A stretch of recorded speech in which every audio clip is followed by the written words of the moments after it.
안녕하세요. 40 초반에 새 출발을 하게 된 여자입니다. 40 넘어서 새 출발이라고 하니까 꼭 결혼이라도 한 여자 같네요. 하지만 저는 모두의 예상을 깨고 다시 사회로 나가기 위해 취업을 준비 중이랍니다. 요즘 젊은 사람들도 힘들다는 취업을 이 나이에 하려다 보니 힘든 점도 있지만 그동안 제가 겪었던 사건들에 비하면 누워서 떡 먹기예요. 제 인생은 한 줄로 말하면 그야말로 산전수전, 공중전이 따로 없답니다.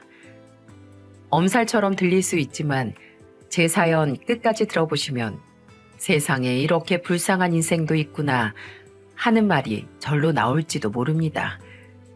제 기구한 팔자의 시작은 바람난 엄마와 백수 아버지로부터 시작됐죠. 이 짧은 한 줄만 봐도 진짜 답 없는 가족이지 않습니까? 우선 집안의 가장인 아버지부터 소개해보자면 배짱이 같은 인생을 사는 분이에요. 저와 남동생이 학교 다닐 때도 아버지는 번듯한 직장이라는 게 없던 사람입니다.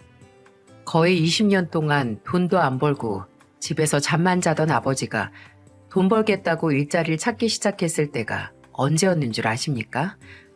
바로 술값이 떨어졌을 때예요. 직업도 없고 능력도 없으면서 늘 술만 마시고 살던 알코올 중독자가 제 친아버지였죠.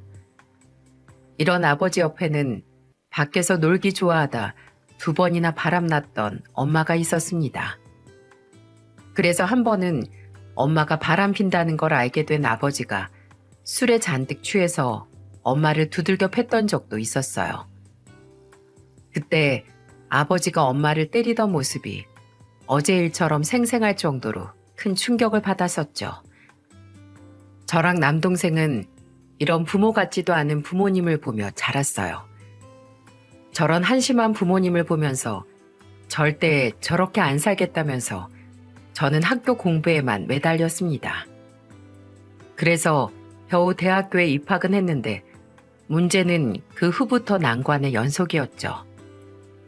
능력도 없고 사고만 치는 부모님이 제 등록금을 내줄 돈이 있었겠습니까? 대학교 4년 내내 부모님은 저한테 등록금 한 번 보태준 적이 없었어요.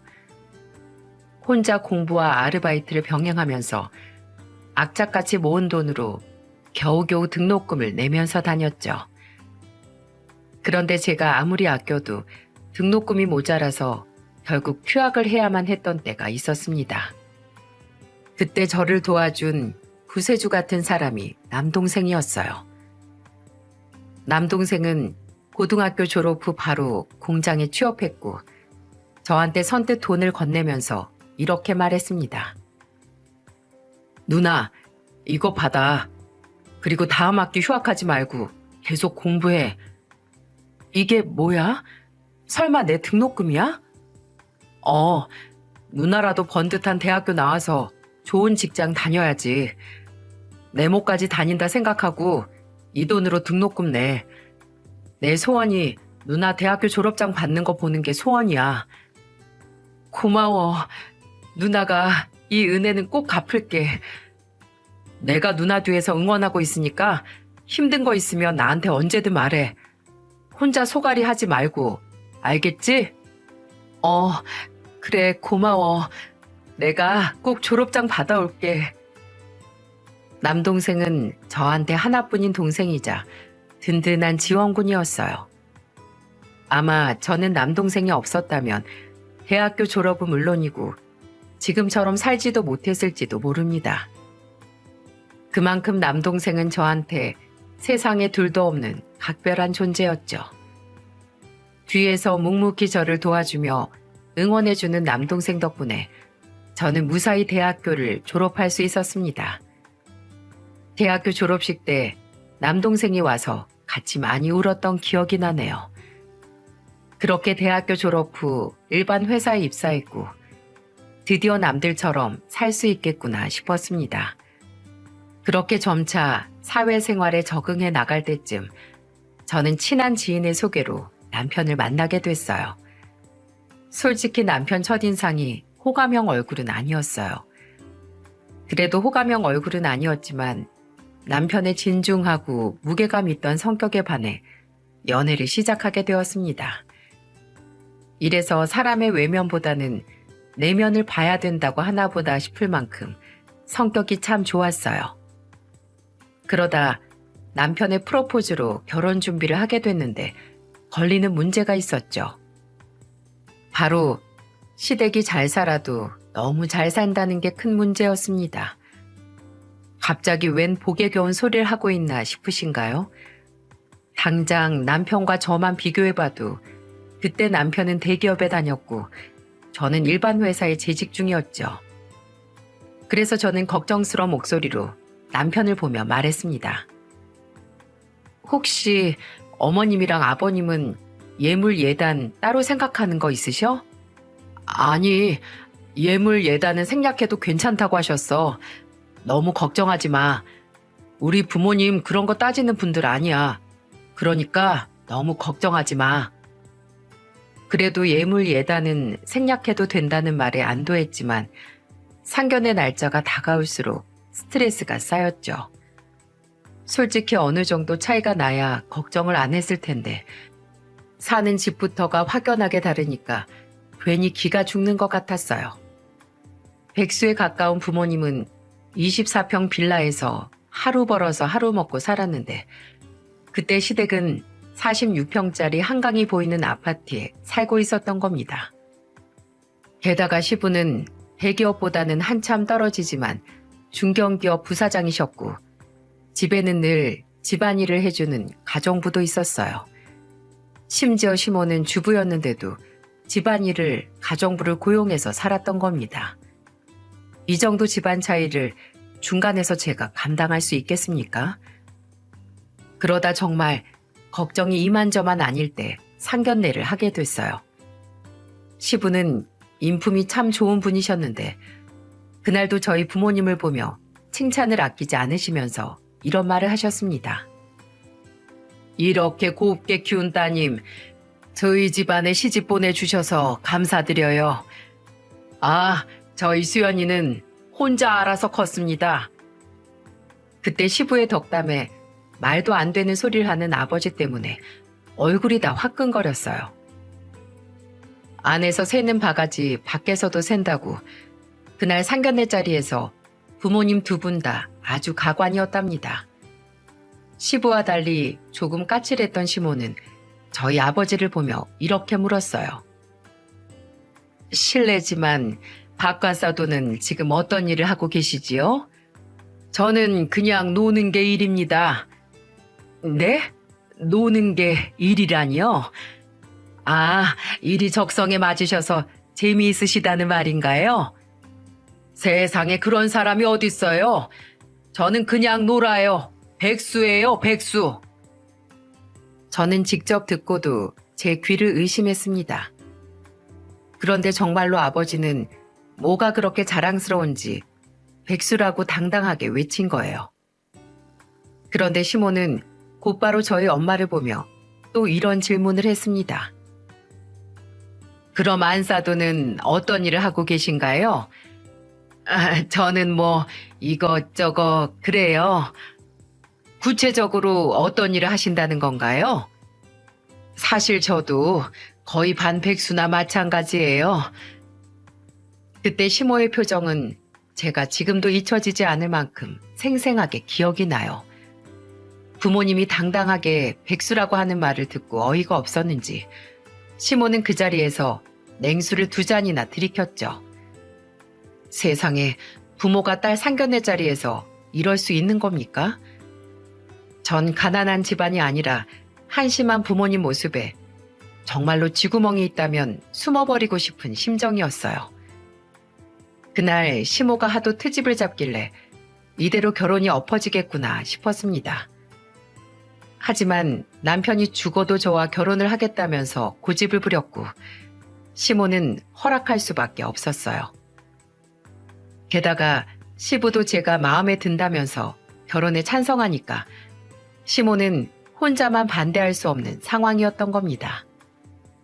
그 후 시모는 저와 남편을 불러서 결혼을 앞두고 한 가지 제안을 했어요. 너희 둘 결혼하면 따로 살림 차리지 말고 그냥 여기 들어와서 사는 게 어때? 마침 우리 딸도 외국으로 공부하러 나가서 이제 이 넓은 집에 나랑 남편만 살아야 하는데 너무 적적할 것 같아서 그런다. 너희 생각은 어떠니? 갑작스러운 시모의 합가 제안에 저는 당황스러웠어요. 집이 아무리 넓어도 결국 서로 얼굴 보며 살아야 할 텐데 불편하지 않을까 싶었죠. 제가 난감한 표정을 하고 남편을 봤는데 시모는 그런 저를 봤는지 재빠르게 제 손을 잡으며 말했습니다. 여기서 같이 산다고 해서 불편하게 생각할 거 없어. 우리 집은 집안일 해주는 가정부도 따로 있어서 신경 쓸 거 하나도 없어. 청소, 빨래, 음식 전부 다 그 아줌마가 해주실 거야. 그러니까 넌 몸만 와서 살면 되잖아. 어때? 괜찮을 것 같지 않니? 그래도 제가 한 번도 생각해 본 적 없던 문제라 조금 고민은 해봐야 되지 않을까 싶어요. 바로 결정할 수 있는 사안은 아닌 것 같아요. 그럼 딱 2년만 살아봐. 그 후에는 내가 독립시켜주마. 너도 여기서 어깨너머로 살림 배운다 생각하고 살면 좋잖아. 어머님 말씀은 잘 알아요. 그래도 저한테 조금만 시간을 주세요. 저는 갑작스런 제안을 시간을 조금 달라고 말했죠. 그 후 저는 합가에 대해 진지하게 고민을 하기 시작했습니다. 그런데 남편이 심각하게 고민하는 저를 보면서 이렇게 말하는 거예요. 뭘 그렇게 고민해. 우리 집에서 일하는 아주머니 오래 일한 분이라 우리 집 살림은 눈 감고도 하셔. 같이 살면서 편하게 살림 배우기 좋잖아. 수연아, 나만 믿고 일단 지내보자. 결국 고심 끝에 합가를 하기로 했고 남편과 저는 결혼식을 올렸습니다. 처음 합가하고 몇 달간은 아무 문제 없이 정말 좋았죠. 제가 걱정했던과 달리 시모는 너무 깐깐하지도 않고 괜찮다 싶었어요. 그런데 어느 순간부터 시모가 트집을 잡으면서 계속 부딪히는 날이 늘어만 갔습니다. 한 번은 제가 퇴근하고 돌아와서 제 택배를 찾는데 어디에도 안 보이는 거예요. 그래서 일하시는 아주머니한테 물어보려 했는데 시모가 방에서 잔뜩 뭐를 안고 나오더니 저를 부르며 말했습니다. 너 혹시 택배 찾고 있니? 네, 그런데 지금 가지고 계시는 거 제 택배 아니에요? 맞아. 요즘에 네가 택배를 엄청 시키는 것 같길래 내가 뭘 그렇게 사나 확인 좀 했다. 시모는 아무렇지 않은 표정으로 제 택배를 확인했다고 당당하게 말하는 거예요. 저는 도무지 이해가 안 갔습니다. 가족들이랑 같이 살아도 자기 택배 아니면 안 뜯어보지 않습니까? 그런데 시모는 뭘 사나 확인하려고 뜯었다고 말하는데 저는 너무 황당하더라고요. 그래서 시모를 보면서 불편함을 내비치며 말했습니다. 어머님, 아무리 같이 살아도 택배를 그렇게 다 뜯어보시면 어떡해요. 서로 사생활은 존중해 주셔야죠. 사생활? 같이 살 부대끼며 사는데 사생활이 어딨어? 그리고 너 요즘 부쩍 택배 많아져서 뭘 그렇게 사나 좀 본 게 문제야? 아무것도 없이 시집 왔으면 돈을 아껴 써야지. 갑자기 제가 요즘 가소비를 한다면서 말하는 시모 말에 황당했어요. 택배를 뜯어봤다면서 대체 뭘 본 건지 저한테 돈을 아껴 쓰라는 겁니다. 그 택배 거의 대부분 남편이 제 아이디로 주문한 물건들이었는데 남성용 로션이나 노트북 가방 같은 것들은 다 남편 거였죠. 그래서 저는 시모한테 어이가 없다는 듯 말했습니다. 그 택배 전부 다 제 거 아니에요. 남편이 제 아이디로 주문해서 이름만 제 이름이지 물건은 거의 남편 거라고요. 내 아들이 택배를 그렇게 많이 시킨다고? 그럴 리가 없는데. 당황한 시모는 그럴 리가 없다면서 횡설수설했고 그때 마침 퇴근해서 돌아온 남편과 딱 마주친 겁니다. 시모는 구원자라도 만난 듯 남편을 보고 요새 택배 뭘 그렇게 산 거냐면서 꼬치꼬치 캐물었어요. 그러자 남편은 별거 아니라는 듯 말했습니다. 아, 계절 바뀌면서 로션도 사고 노트북 가방도 새로 바꾸고 이것저것 샀지. 왜? 나 원래 택배 잘 시켰는데? 그동안은 신경 안 쓰더니 왜 그래? 아무것도 모르는 남편은 의아한 듯 시모를 보면서 말했어요. 그러자 시모는 남편의 말에 망연자실한 표정이었죠. 그러더니 갑자기 정색을 하면서 저를 보더니 날카로운 목소리로 말했습니다. 너 말이야. 저번에 보니까 원피스 샀더라. 잘 사는 집에 시집 오니까 이제 막 원피스도 사고 그러고 싶어? 그리고 넌 회사도 그저 그렇고 집안은 아예 별 볼 일도 없으면서 왜 그렇게 돈을 아낄 줄을 몰라? 아유, 속 터져. 저 옷 하나 산 거예요. 정말 쓸데없는 것까지 전부 산 사람은 남편인데 왜 저한테만 그러세요, 어머님? 그리고 애초에 택배를 왜 뜯어보시냐고요? 시모한테 저는 왜 택배를 뜯어보냐고 화를 냈고 옆에 있던 남편은 저와 시모의 대화를 듣다가 깜짝 놀란 목소리로 시모를 보며 말했어요. 엄마, 우리 택배를 왜 뜯어봐? 그럼 여태 그거 다 뜯어둔 사람이 엄마였어? 같이 살아도 지킬 건 지켜야지. 나는 그냥 궁금해서 그랬지, 궁금해서. 지금도 없는 집이다 뭐다 하면서 잔소리를 하고 있는데 뭘 그냥 궁금해서 봤다는 거야? 앞으로 우리 택배는 뜯어보지 마. 같이 좋게 살려면 말 한마디도 조심해야지. 남편이 버럭 화를 내며 말하자 시모는 깨갱하는 듯 했어요. 기가 한풀 죽은 시모는 저한테 미안하다며 사과까지 했습니다. 그런데 그날 이후 시모는 저를 완전히 대놓고 무시하기 시작하는 겁니다. 한 집에 같이 살자고 제안한 건 시모인데 같이 있으면서도 꼭 급을 나누려는 것 같았죠. 주말이라 세수만 하고 편한 옷을 입고 나왔는데 시모가 저를 위아래로 훑어보더니 갑자기 이런 말을 하는 겁니다. 너는 방에서 나올 때 가벼운 화장이라도 좀 할 수 없어? 피부도 칙칙하고 입술색도 없어서 꼭 피죽도 못 얻어먹은 애 같잖아. 하긴 아침에 출근할 때 화장하고 나가는 거 보면 뽀대도 안 나고 촌티 팍팍 날리더라. 진짜 널 어떡하면 좋니? 네가 그렇게 다니면 우리 집안에 먹칠하는 거야. 집에서 기본 화장을 하고 있으라는 말이 이해가 가십니까? 세상에 누가 집안에서 화장을 하고 사나요? 저는 다짜고짜 말도 안 되는 트집을 잡으면서 화를 내는 시모의 말에 기가 막혔습니다. 그래서 저는 기가 막힌 얼굴을 하고 시모를 보며 말했어요. 집에서 누가 화장을 해요? 나 봐. 난 집에서도 항상 이렇게 파운데이션 하나 정도는 하고 다니잖아. 그리고 이 옷, 이게 얼마짜리 옷인 줄이나 알아? 사소한 거 신경 쓰시는 분이 왜 옷에 있는 단추는 신경 안 쓰세요? 맨 위에 있는 단추 터질 것 같아요. 거울 좀 보세요. 제가 시모를 보면서 옷이 곧 터질 것 같다고 하니까 시모는 깜짝 놀란 얼굴로 전신 거울을 보러 방으로 갔습니다. 정말로 옷에 있던 맨 위의 단추가 곧 터질 것 같았죠. 그런데 시모는 거울을 보고 나오더니 저를 보고 화를 내며 소리쳤습니다. 너 가정교육 그따위로 배웠어? 하긴 백수 부모 보면서 빌부터 사는 거나 배웠겠지. 어디서 목소리를 높여? 내가 이상하다면 이상한 거고 잘못됐다고 하면 그건 무조건 잘못된 거야. 알겠어? 저 여기 몸으로 때우러 온 노예 아니에요. 저도 엄연히 이 집안 며느리라고요. 언젠 이제 가족이라면서 왜 그러세요 대체? 네가 우리 집이랑 피가 섞이길 했어? 뭘 했어? 너는 그냥 객식구야. 우리 집안에 붙어있는 이 기생충 같은 년아.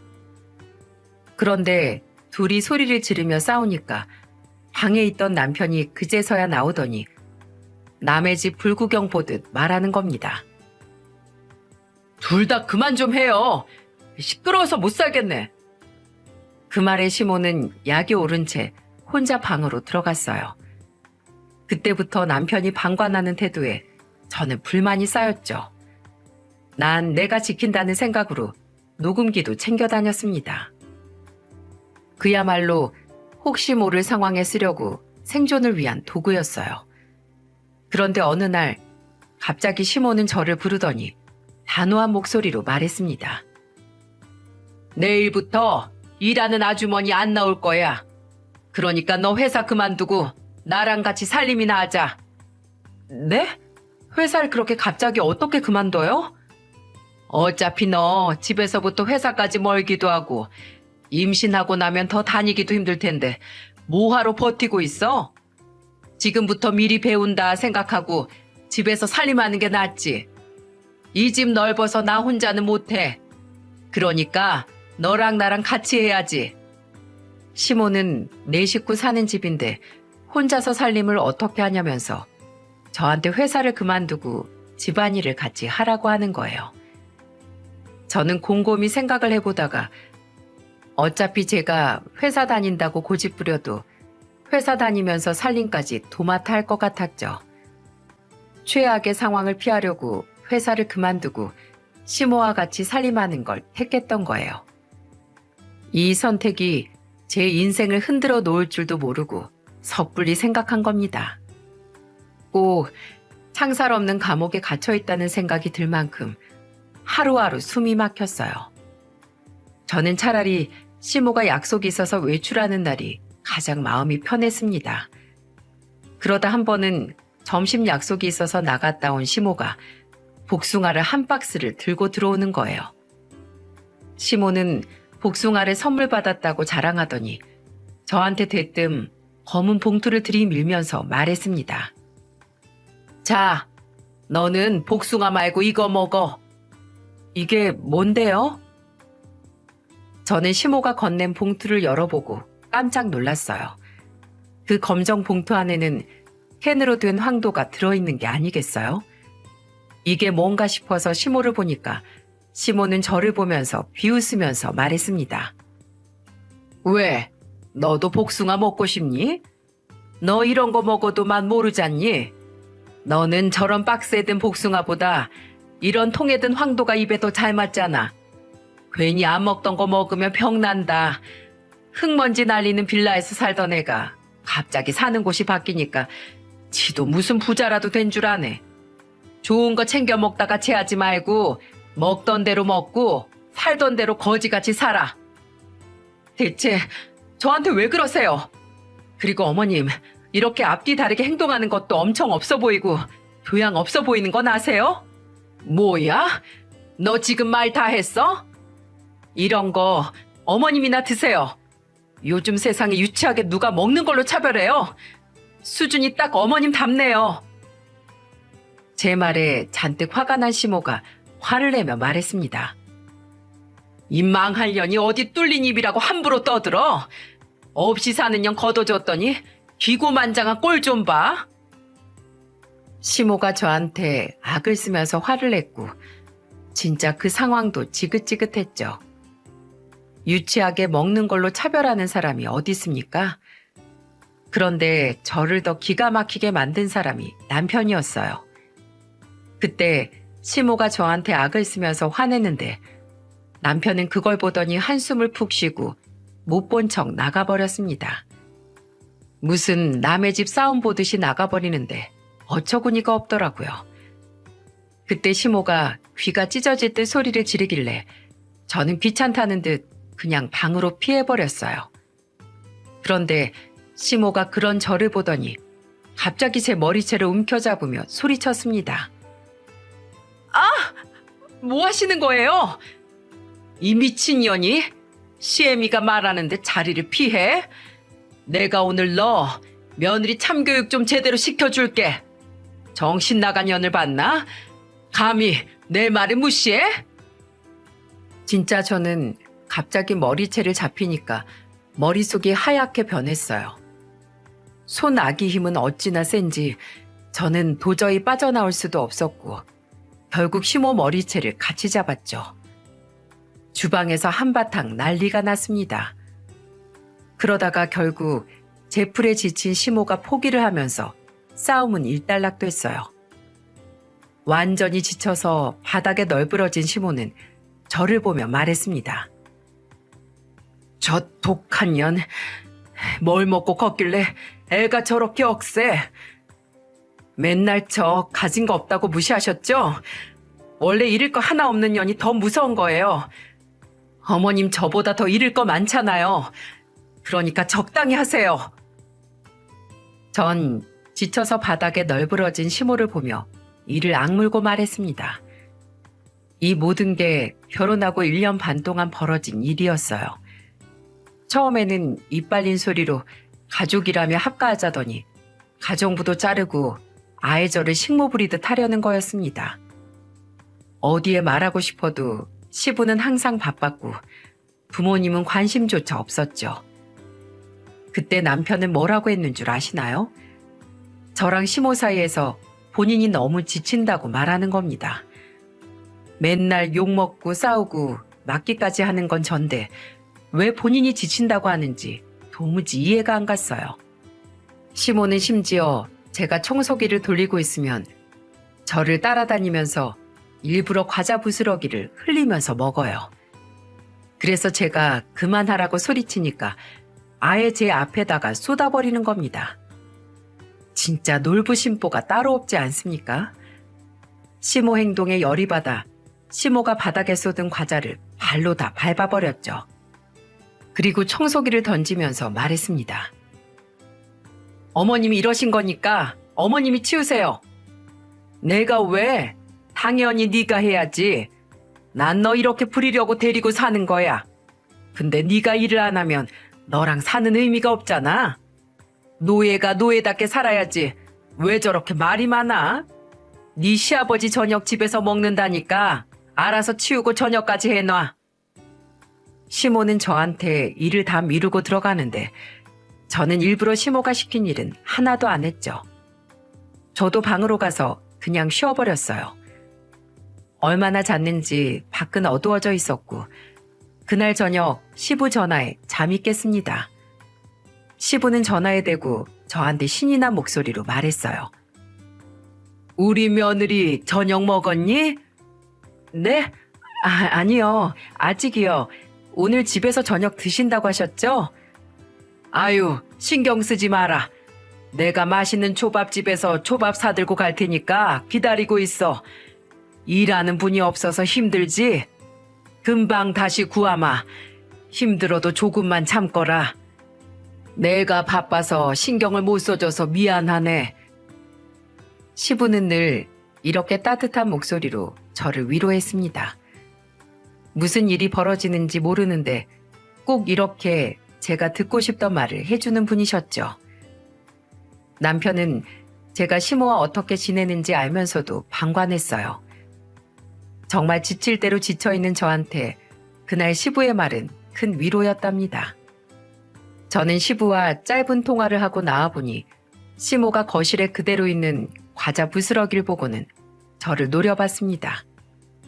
그러더니 그대로 옆에 있던 청소기를 던졌어요. 저는 시모가 던진 청소기를 피하려다가 다리가 꼬여서 그만 거실에 엎어지고 말았죠. 그런데 시모가 엎어진 제 앞으로 오더니 싸대기를 날리면서 소리쳤어요. 이 거지 같은 년이 이젠 내 말을 다 무시하네. 야, 네가 그러고도 무사할 것 같아? 오늘 청소기로 맞아 보고 싶어서 꺼내놓은 거야? 아니면 정말 나보고 치우라고 그대로 두고 간 거야? 제가 이 집 식모예요? 대체 저한테 왜 그러시는데요? 이게 무슨 가족이에요? 누가 가족이야? 이 기생충 같은 년아. 애초에 너 같은 거지랑 살고 싶지도 않았어. 시모는 손에 잡히는 대로 물건을 던지기 시작했어요. 그때 저한테 리모컨 던지는 걸 보고 이러다 죽을 수도 있겠다 싶어서 황급히 신발장으로 가서 보이는 대로 신발을 신었죠. 짝짝이로 신은 줄도 모르고 저는 그대로 살기 위해 빗속을 달렸습니다. 온몸이 홀딱 젖은 채 저는 친정으로 달려갔어요. 아무리 거지 같은 집이라도 내 집이고 친정인데 당연히 그쪽으로 달렸지 않겠습니까? 작은 희망을 가지고 도착한 친정집이 보이자 망설일 것도 없이 들어갔습니다. 그리고 홀딱 젖은 채로 거실에 있던 엄마를 보고 울면서 말했어요. 엄마, 나 너무 힘들어. 나 그냥 이혼할래. 이렇게 살다가 정말 죽을 것 같아서 그래. 다 거짓말이었어. 가정부도 그만두게 하더니 하나부터 열까지 다 나만 시켰어. 엄마가 생각해도 이건 아니지 않아? 나한테 화풀이 하는 것도 아니고 욕하고 때리고 나 진짜 너무 힘들어. 엄마, 제발 나 좀 살려줘. 엄마는 제가 비를 그대로 맞고 와서는 힘들다고 말하자 황당한 표정을 짓는 겁니다. 그러더니 앞뒤 상황은 묻지도 않고 저를 보면서 정색하더니 무슨 말을 했는 줄 아시나요? 야, 이 세상에 안 힘든 사람이 어딨어? 그리고 네가 하소연할 곳은 여기가 아니라 네 시댁이지. 출가 외인이라는 말도 몰라? 넌 이제 이 집 딸이 아니고 그 집 식구야. 그리고 나한테 백날 하소연해도 난 너한테 해줄 거 없어. 그냥 참고 살아. 결혼이 다 그런 거야. 난 시집살이가 없었는 줄 알아? 나도 니네 할머니한테 엄청 당했어. 죽고 나니까 이렇게 살만하잖아. 며느리는 그런 거야. 넌 출가 외인이니까 다신 찾아오지 마라. 네 아빠 와서 일 더 커지기 전에 얼른 나가라고. 이게 지금 시댁에서부터 비를 쫄딱 맞고 달려온 딸한테 할 소린가요? 무슨 일이 있었는지 묻지도 않고 그저 참으라는 말에 저는 화가 나서 소리쳤습니다. 어떻게 그렇게 말할 수 있어? 나 엄마 딸이잖아. 그럼 내 편을 들어줘야지. 괜찮냐고 물어봐야지. 저는 절규에 가까운 말을 울먹이며 쏟아냈어요. 그러자 방에 있던 남동생이 나와서 저한테 수건을 건네줬고 엄마를 보면서 말했어요. 지금 뭐 하는 거야? 우리 크는 동안 엄마 노릇 못했으면 이럴 때 그냥 감싸 안아주기라도 해야지. 무슨 엄마 노릇? 너희 낳아준 게 내 엄마 노릇이야.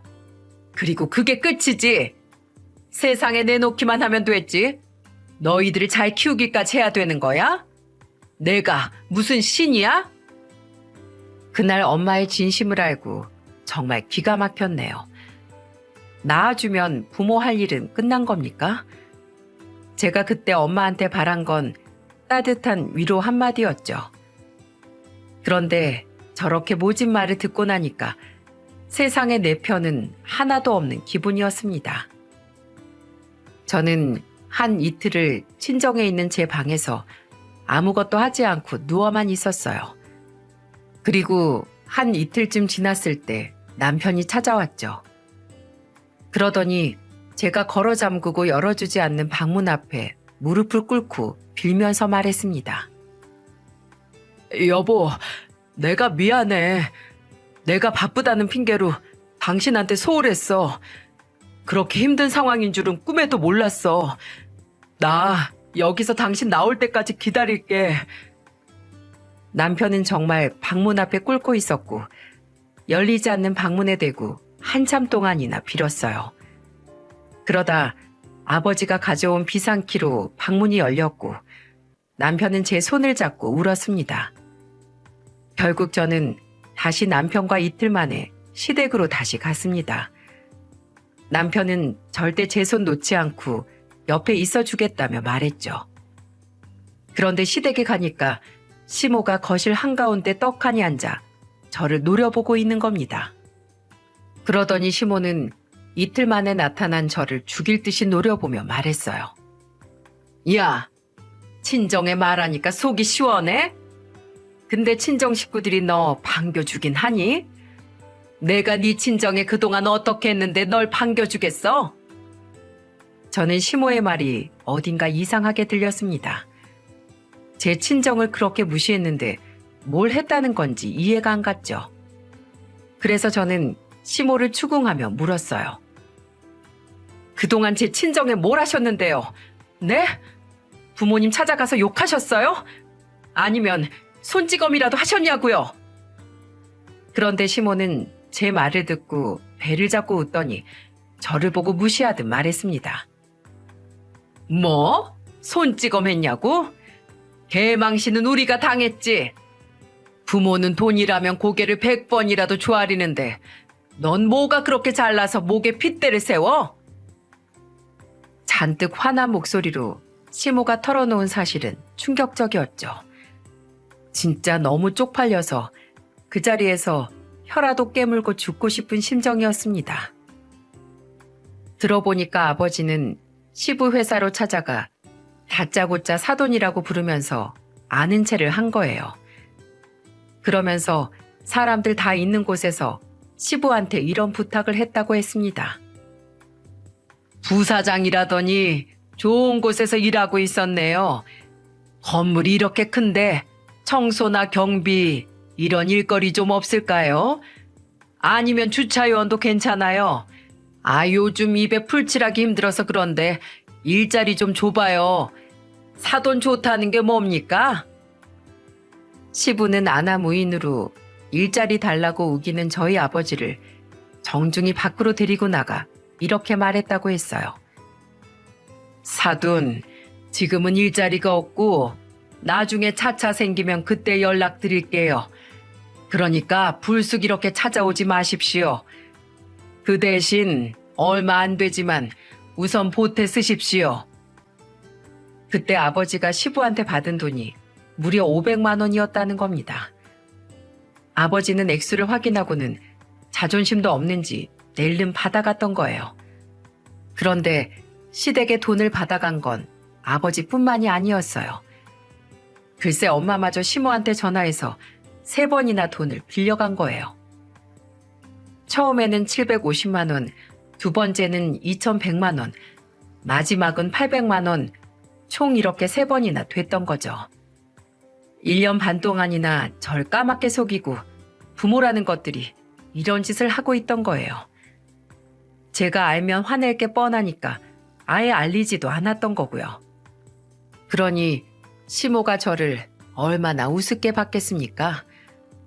안 그래도 무시하던 며느리였는데 사돈이라는 사람들 찾아와서 굽신거리기까지 하니까 정말 우스웠겠죠. 여기서 저는 그냥 돈의 노예일 뿐 사람이 아니었던 겁니다. 그래서 저는 시모를 보면서 말했어요. 저 이혼할게요. 이대로 못 살아요. 너 이혼하려면 네 부모가 가져간 돈 전부 갚고 이혼해야 되는데 너 돈 있니? 어머님, 지금 저한테 실수하신 거예요. 아니지, 이제 어머님도 아니잖아요. 아줌마, 그동안 나한테 했던 거 나 전부 다 진단서 끊어놨어. 그리고 그거 다 아버님한테 보낼 거니까 각오하고 있어. 지금이라도 빌면 용서는 해드릴게요. 용서? 지랄하고 자빠졌네. 네가 날 왜 용서해? 너나 나한테 빌어. 그래, 그럼 요즘 세상에 시어머니가 며느리 때리면 어떻게 되는지 한번 당해봐요. 사람은 꼭 이렇게 당해봐야 알지. 어디 끝까지 한번 가봐요 어디. 저는 미리 남동생한테 맡겨둔 상자를 퀵으로 보내라고 전화를 했어요. 그렇게 미리 받아둔 진단서와 증거 영상들이 시부한테 무사히 전달될 수 있었죠. 집에서 시부한테 주면 시모가 난동을 부리면서 전부 찢어버릴 것 같았기에 미리 남동생한테 부탁을 해뒀습니다. 방관자나 다름없던 남편보다 그때는 시부가 가장 믿을 만한 사람이었어요. 그래서 저는 마지막 희망으로 시부한테 모든 걸 보냈던 겁니다. 그동안 사건을 전부 알게 된 시부는 그날 저녁 집안을 초토화로 만들었죠. 겁을 잔뜩 먹은 시모는 거실 구석에서 개 떨듯이 떨고 있었고요. 시부는 떨고 있는 시모 앞으로 가서 소리치며 말했습니다. 당신 이리 와. 내 자식 귀하면 남의 자식 귀한 줄도 알아야지. 어딜 감히 손찌검이야. 여보, 미안해요. 제가 잘못했어요. 어쩔 거야. 증거가 이렇게 차고 넘치잖아. 며느리가 이거 인터넷에 올리면 당신도 이 집도 무사할 것 같아? 회사에 소문이라도 나면 난 그대로 해고당하는데 당신 일할 능력이나 있어? 집구석에서 남편 아들 인생 다 조져놓을 생각이냐고. 오죽했으면 이걸 다 나한테 보냈겠냐고. 시부는 잔뜩 화를 내며 말했고 시모는 손이 발이 되도록 빌기 시작했어요. 그러더니 시부는 시모를 보면서 말했죠. 당신 나 때렸어? 며느리한테 빌어야지. 왜 나한테 빌어? 정신 나간 거 아니야? 시모는 그제서야 저한테 빌려고 했지만 저는 시모를 무시하고 시부를 보며 말했어요. 아버님, 죄송합니다. 저 이혼할게요. 이젠 못 살겠어요. 그냥 좋은 며느리로 잘 살고 싶었던 게 다였는데 이젠 그런 마음도 없어요. 직장까지 그만두고 집안에 헌신했는데 지금 제 처지 좀 보세요. 이젠 절대 바보처럼 안 당할 거예요. 이혼 소송 그대로 진행할 겁니다. 내가 이제라도 바로 잡아보면 안 되겠니? 지난 2년 속죄하며 살게. 아니요. 이젠 정말 더는 못해요. 정말 이혼해야 제가 숨쉬고 살 것 같아요. 그 말의 끝으로 저는 시댁을 나왔고 짐을 싸서 나오는데 속이 다 시원했습니다. 그동안 이 고급 아파트에 살면서 사람 취급도 못 받고 살았던 세월이 주마등처럼 스쳐갔어요. 다시 한번 잘한 선택이다 싶었죠. 우선 남동생이 있는 친정으로 짐을 옮겼습니다. 남동생은 그동안 힘든 거 몰라줘서 미안하다며 울었습니다. 공장에서 일하는 동생이 걱정할까봐 말하지 않았던 건데 우는 모습을 보니 미안하더군요. 그런데 얼마 뒤 남편과 시모가 저를 찾아온 겁니다. 거실로 가보니 모자가 나란히 꿇고 앉아서 저를 애처롭게 보며 말하더군요. 여보, 내가 잘못했어. 나는 당신이 다 잘하는 사람이니까 다 이겨낼 줄 알았는데 내가 무심했어. 이제 정말 잘할게. 한 번만 용서해줘라. 사실 우리 사이는 나쁘지 않았잖아. 당신 밖에서 하하호호하면서 떠들면서 살 때 난 매일같이 울었어.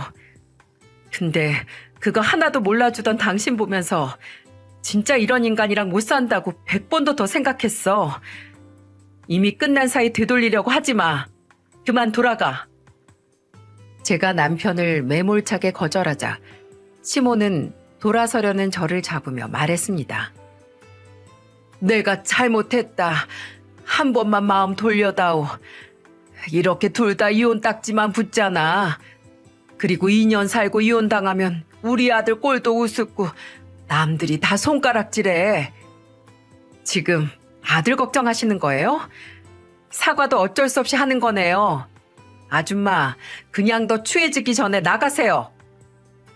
소리치며 나가라고 등 떠미는데 그때 저를 말리는 사람이 엄마였습니다. 그 상황에 시모 뺨을 날려주는 것도 아니고 저를 왜 말렸는 줄 아세요?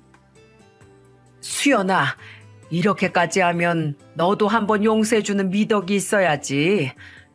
미덕? 무슨 미덕? 지금 엄마가 저 아줌마 뺨을 날려야지. 날 왜 말려?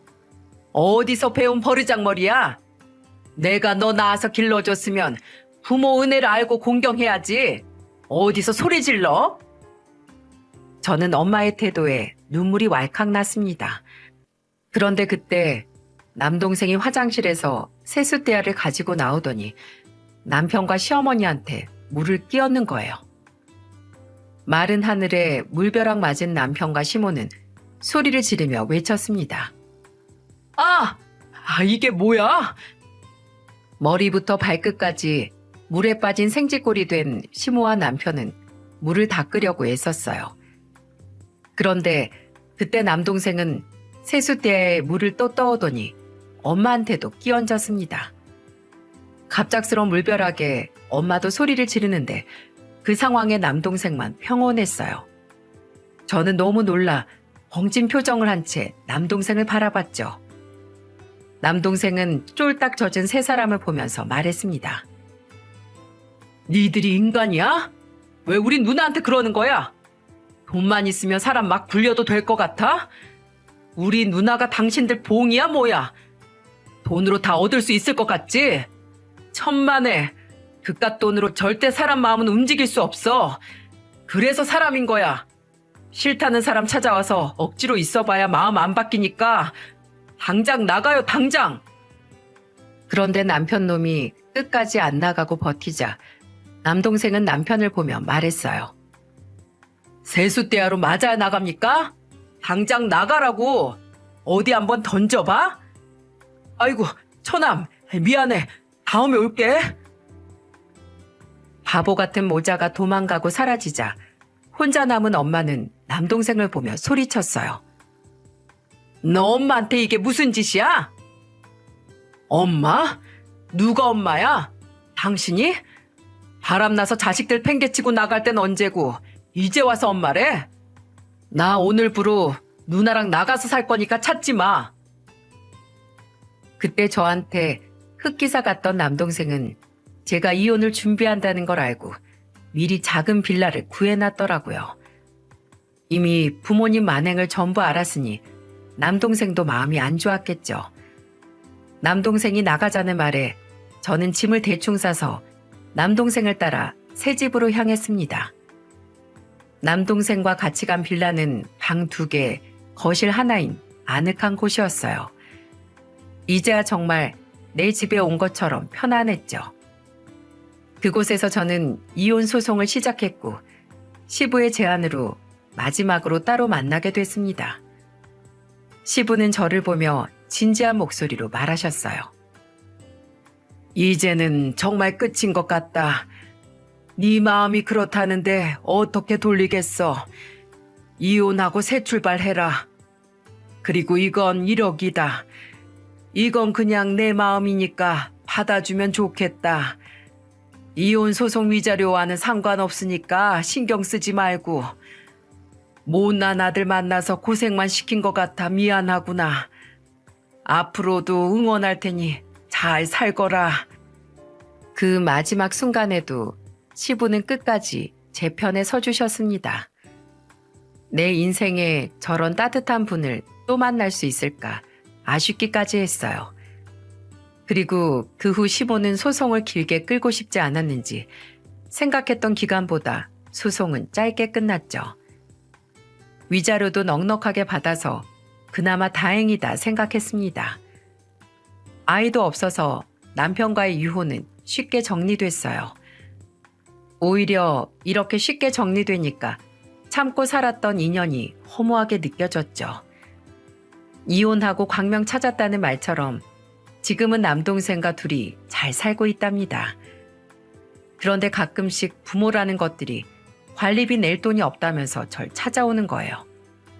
하지만 남동생이 그 꼴을 잠잠코 지켜보겠습니까?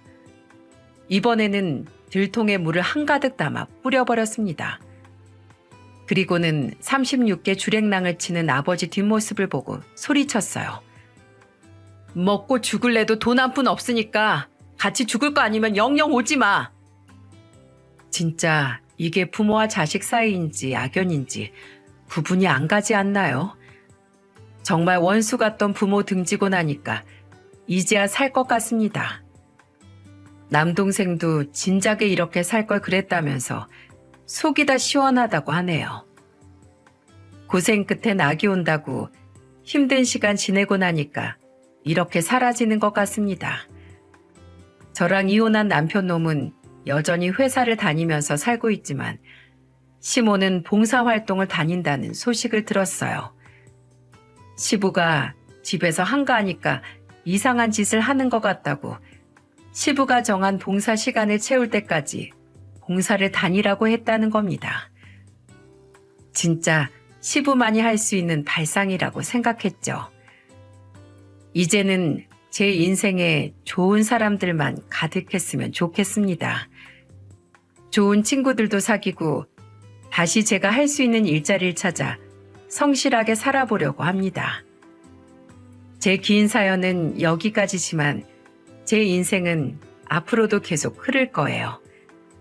그러니 따뜻한 응원의 댓글 많이 남겨주시면 남동생과 가슴에 새기고 힘차게 잘 살아가겠습니다.